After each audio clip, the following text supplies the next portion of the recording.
So I'm going to use a lot of enews clips in my videos, and I just want to make it clear why I use enews clips the way I do for Fukushima, but they cover all kinds of nuclear subjects and accidents. If I go to the Daily Mail for Fukushima stories, I'm barbarized with Hollywood skanks and tits and ass, and the soapbox fantasy lives where the elite have to attempt suicide just to get noticed anymore.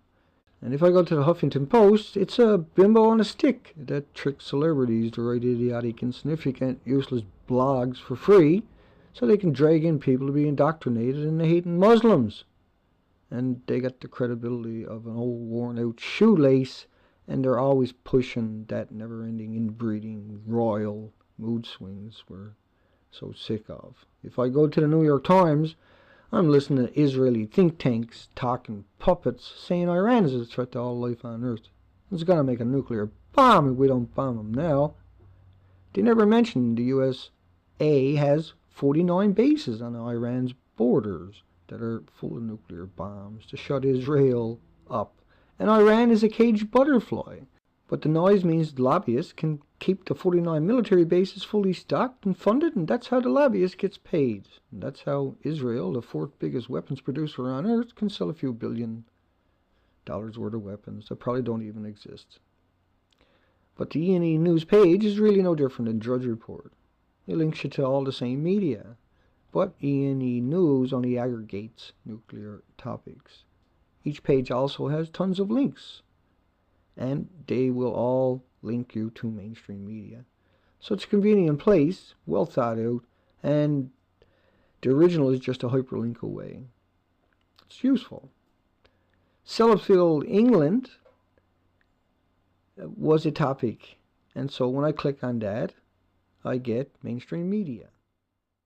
The story is about United Kingdom's MOX fuel facility in Sellafield. And I want you to think about it's like Fukushima. And I can tell you why it's dangerous. Not only because of the radiation, because of the way that radiation actually works. And so if you look at what happened down there was 600 people lost their jobs, and it was a mixed oxide fuel plant. It's a nice way of saying that it's hell on earth. And the closure is a consequence of the Fukushima accident. They called it an incident in Japan in March of that year, which had closed down much of the nuclear industry there, and they have to rethink nuclear power around the world. It's an interesting statement from back then to pacify the people that were angry. And they have every right to be. You can see Greenland is affected, Norway, Sellafield, the entire British Isles is affected by a creature that is hemorrhaging out at 8 million liters a day. This is a very big plume all on its own. So at 8 million liters a day every day, think of going out and sinking container ships every day in the ocean full of nuclear waste. And they're not in containers, it just floods right out of the hull of the boat you sank every single day. Does that make any sense to anybody? Is that what they're supposed to be doing? No. And not only that, but they've had cracked pipes down there where there's 20 tons of uranium and plutonium that had aerosoled and made its way out through they call it a cracked pipe, but they actually vented that. Put that into perspective, a gram of this stuff aerosoled is more radio atoms than all the grains of sand on all the beaches on the planet. And here's 20 tons of it aerosoled and went out into the environment. And they hid that away. They never tried to do their job the whole way through. They just pour it on the ground anyway. But it's in your Pacific Ocean from Fukushima, but it's also happening to England. And that's so important because the way that the alpha particle works, it's traveling at 16,000 kilometers when it's ejected.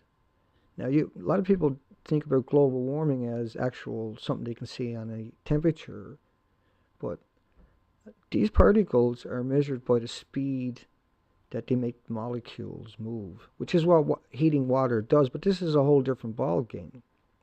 This is on the nuclear level. Then you have beta particles at 270,000 kilometers at the speed of light. And the gamma rays are flying out at 299,000 kilometers an hour. And so when you look at that in the ocean, you have to consider that's energy, and it just keeps doing that every second. A becquerel is a second. So when I say 925 quadrillion with an R, that's 1,000 million disintegrations per second. That's every second for thousands of years going on in the ocean of those gammas, betas, and alphas. And when I say hot radioactive particles in Seattle up on enenews, that's just linking over to mainstream, the equivalent of the mainstream sources. Even though they might be small, they might be a university or an institution, and a lot of times they're Harvard, Yale, and Berkeley. But these 50% of the levels seen in Tokyo, this is in 2011 in June, they latch onto the lung tissues. And they were found in Seattle, folks. And when I say numbers like 166 million becquerels per square meter, that's smaller than your kitchen table, of radioactive iodine. And cesium at 21 million becquerels per disintegrations, that doesn't stop for the lifetime of the cesium every second. And when it comes to stuff like the iodine, they never even put a name with that one. But this is 4 kilometers from Fukushima plant. So for those numbers to be there in August meant there had to be some really hot stuff, that got washed with the tsunami and deposited in that area. And that's not going to go away. So they don't mention the plutonium or uraniums, which will live for 4.5 billion years, but they identified them. So if you got one, you have to have the other at those numbers. Let me keep going for you. When I say 40,000 becquerels of iodine-131 in a kelp bed off Southern California, it's got an 8-day half-life, 40 billion becquerels per second. But that 8-day half-life is actually around 45 days long because it turns into another radioisotope as it changes. They don't tell you about that stuff. Now, that's an extraordinary, unbelievable, inconceivable number in kelp, folks, on your coastline. And that's because, April 16th, the forecast showed radioactive clouds from Texas to Canada. This was April 15, 2011.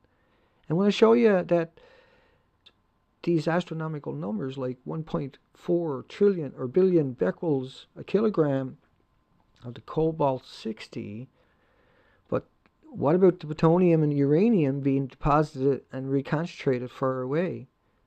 And the isotopes, they transfer to land with sea spray, or aerosol, with flooding, with rain, with hurricanes and typhoons.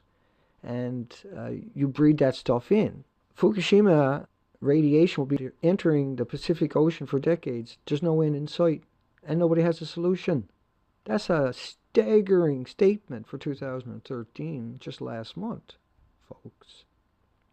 It's a very high concentration of hot particles in the Pacific Northwest during April. That's plutonium and amerinium. Plutonium's not going anywhere. This 360 plus atoms of radioactive sulfur were inhaled in California. So you think about all that iodine, you can think about people were inhaling 360 atoms, radioactive atoms.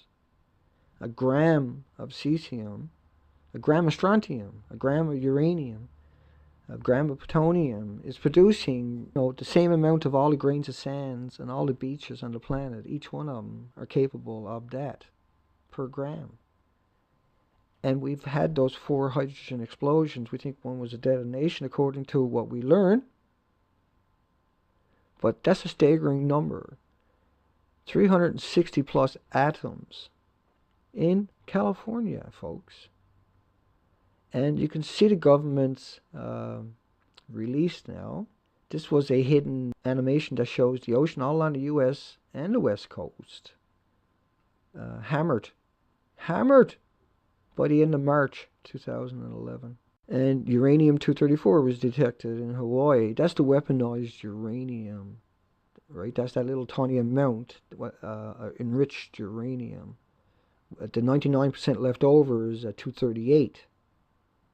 And there was a lot on that site that got washed away with the tsunami, by the way.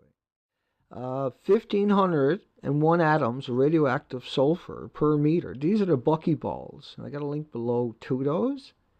These are extraordinarily dangerous. Think of a buckyball where it got 60 joins, like a soccer ball.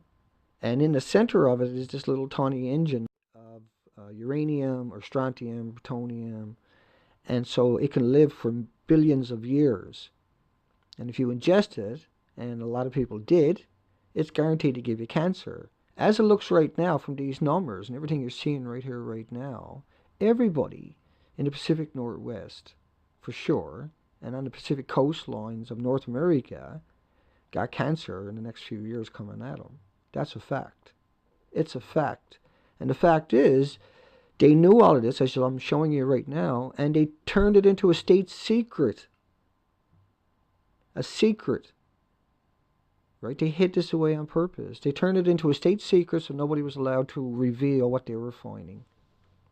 That's a fact. And they knew back then, see, in 2011, that the Krypton-85 was detected in samples from Reactor 2. But this was the burning off of the rods were burning off because the pools went dry. That's basically what that added up to. But you can't deny what you're looking at. You know, when Krypton goes up, 85 went up 14,000% in one day at Reactor 2. That was a plutonium separation. And so that's why you had all those numbers off California and Hawaii and Seattle and British Columbia and the entire coastline, Alaska, and the entire Pacific Rim got hammered with this, folks. This went up into the jet streams. Radioactive water reached 3,200 kilometers off the east of Fukushima 6 months ago. That was September the 18th. So 6 months before September the 18th, 2012. Radioactive water had already reached 3,200 kilometers. Just absolutely staggering that plutonium will no longer be measured. It's impossible for a normal person to detect with a Geiger counter. Over 30 million tons of nuclear waste. 30 million tons. And this stuff is smoking, sitting there, piled up in debris, and it's got hot particles in it. And so it got all these other metals and all these other minerals around it, and it goes into its own little nuclear fission, its own little nuclear engine. And so this stuff is smoking and releasing all kinds of radioisotopes as it is. It's just an endless 30 million tons from the tsunami, see? Of all that stuff that got washed all over the place with the explosions, with the releases, with the burn-offs, with the pools going dry. And no wonder they spent 12 million yen to censor Twitter, you know, when they started to burn the debris. But plutonium was found concentrated by 26,000 times, 26,000 times far out at sea. We have to owe up to our responsibility to the 8 million other species on this planet, not only the human species, but the 8 million other species we have identified. We're going to lose everything in the Pacific, no matter what we do. Because there's no way, if we all jumped on it today, it still can't stop the damage. They're done. That's done. But let's start, folks. Let's try, everybody. Let's put our backs to the wall and pretend we got a great big meteorite coming towards us and that we have to solve this issue. Because that's exactly what's happening to us.